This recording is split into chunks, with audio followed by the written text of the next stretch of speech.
Assalamualaikum warahmatullahi wabarakatuh.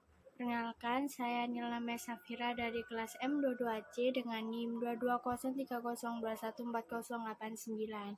Di sini saya akan mempresentasikan jaminan hak konstitusional warga negara dalam UUD NRI 1945.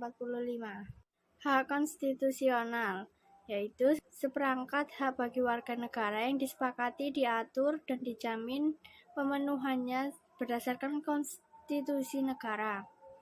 Hak konstitusional dalam UUD 1945 ada 3, yaitu tanggung jawab negara, hak warga negara, dan hak asasi manusia. Yang pertama, tanggung jawab negara, yaitu dalam isi pembukaan UUD 1945 dalam alinea keempat dan pasal 34 ayat 1, pasal 33 ayat 3, dan pasal 34 ayat 3.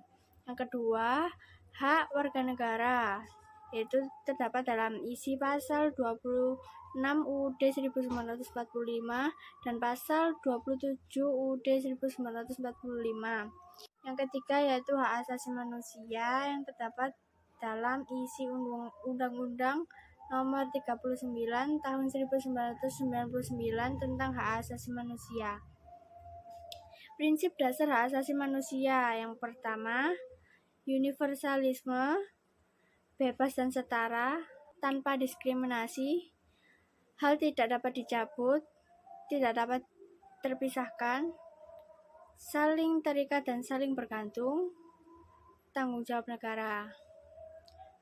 Bab XA UUD NRI 1945 pasal 28A sampai 28C, yaitu hak untuk hidup, hak untuk berkeluarga dan melanjutkan keturunan, hak mengembangkan diri, hak atas keadilan, hak atas kebebasan pribadi, hak atas keamanan, hak untuk kesejahteraan, hak untuk berpartisipasi dalam pemerintahan, hak perempuan, dan hak anak-anak.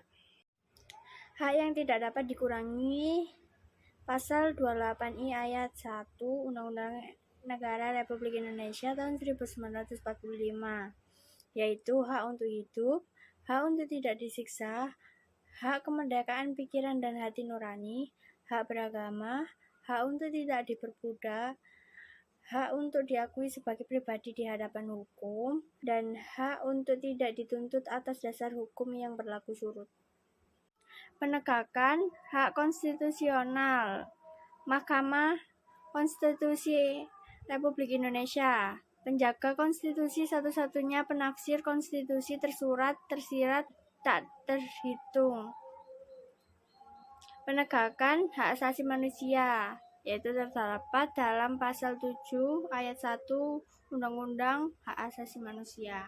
Dan yang terakhir, mekanisme hukum nasional terdapat dalam isi Mahkamah Konstitusi, Komisi Nasional Hak Asasi Manusia, Undang-Undang Nomor 39 Tahun 1999 tentang Hak Asasi Manusia, dan Pengadilan Hak Asasi Manusia Undang-Undang Nomor 26 pelanggaran hak asasi manusia yang berat, genosida, dan kejahatan terhadap kemanusiaan.